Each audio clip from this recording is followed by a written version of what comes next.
Programa Gente e Atitudes com Carlos Bist.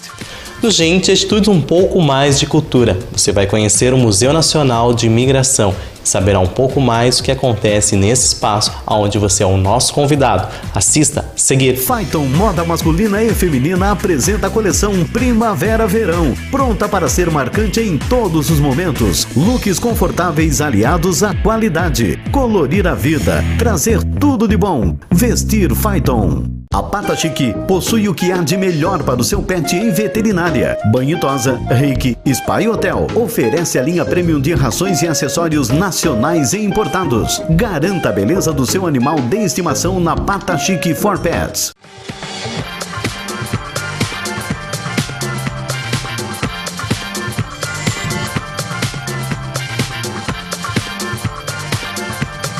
Gente e Atitudes, 7 anos. Carlos Bist entrevista Museu Nacional de Imigração. O Gente e Atitudes é cultura e hoje vamos incentivar um pouco mais do que a cultura aqui no centro da cidade de Joinville. Você já conhece o Museu Nacional de Colonização? Nós estamos aqui e hoje vamos então conversar um pouco mais com a Dolores. Dolores, este museu retrata a colonização no sul do país. O Museu Nacional de Imigração e Colonização tem esse objetivo, né? Quando ele foi criado na década de 50, ele tinha por objetivo registrar a memória da imigração no sul do Brasil a partir do fenômeno que ocorre aqui em Joinville em 1851. E talvez por conta disso, muitas pessoas acham que o museu é apenas um museu municipal. Na verdade, ele relata essa nacionalização principalmente em sua cultura no sul do país. Ele está no centro da cidade de Joinville, localizado aqui de frente à Rua das Palmeiras. A Alameda das Palmeiras foi a rua de acesso ao museu quando ele é construído. Esse edifício, que leva o nome de Palácio dos Príncipes, data de 1870 e, seguindo os padrões arquitetônicos da época e de paisagismo, a Alameda das Palmeiras vai ser a entrada do edifício. Obviamente que com o desenvolvimento da cidade e a abertura da Rua Rio Branco, a gente perde esse acesso, mas ela continua imponente e bonita de frente ao nosso prédio. E como você pode ver, nós estamos em um ambiente da casa. Esse é um ambiente original, quando a gente fala nos seus móveis, Dolores, e relata um pouco então desta, que foi uma casa, que daqui a pouco a gente vai falar um pouco mais porque na verdade ela foi construída. Mas eu gostaria que você falasse um pouco sobre a sua profissão. Hoje você é, como a gente pode dizer, uma profissional de museu, que se fala museólogo.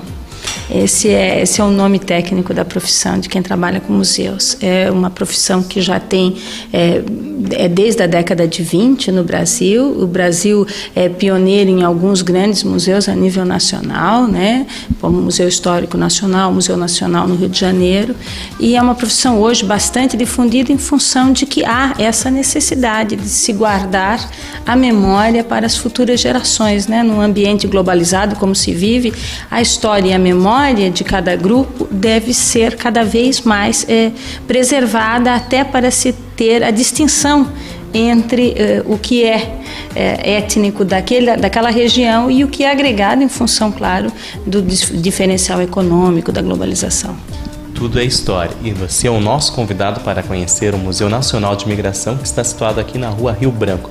Porque este museu conta, na verdade, uma história que pode ser mito ou não, que a Dolores vai nos revelar, que como Joinville foi um dote de terras onde a princesa ganhou por ter se casado, esse palácio foi construído para recebê-la. Na verdade, isso não é uma verdade 100%. Não, isso é um mito que se desenvolveu ao longo do tempo, porque como o prédio leva esse nome Palácio dos Príncipes, as pessoas acabavam achando, e como as terras eram dos príncipes, que esse prédio teria sido construído para receber os príncipes após o casamento. Eles casaram no Rio de Janeiro, foram embora para a Europa, nunca mais voltaram ao Brasil, nem ao Rio de Janeiro, muito menos aqui a Santa Catarina. O Palácio dos Príncipes ficou para a cidade como sendo uma herança dos príncipes, né? E por muito tempo se valorizou isso, porque isso dava o caráter glamuroso da cidade, né? Com o nome de um príncipe Joinville e com um palácio desses mesmos príncipes, né? Mas de fato esse palácio é o palácio da cidade de Joinville, é o maior patrimônio histórico que nós temos aqui em Santa Catarina, o primeiro tombado fora do litoral, e de fato ele tem esse caráter glamuroso pela sua história e não necessariamente por ter abrigado a residência de um ou outro nobre. Nós estamos aqui no ambiente, aqui ao lado esses dois são originais, com seus móveis, suas relíquias, mas o museu possui quantos ambientes?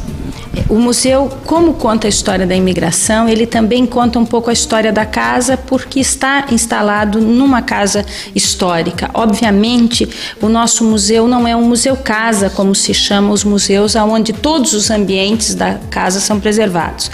Nós temos o original da casa, só esses 2 ambientes, como tu já referenciasse, e nós temos mais 18 ambientes em circuito único que começam com pequenos elementos que o imigrante traz na bagagem quando sai da Europa e vem para o Brasil, passando pela Galeria dos Imigrantes, pelo desenvolvimento econômico e social da colônia, usos e costumes, o Kränzen, que é uma tradição aqui da região de colonização, o desenvolvimento social, a organização do imigrante, né, que o pessoal brinca, onde tem 2 alemães, tem uma sociedade.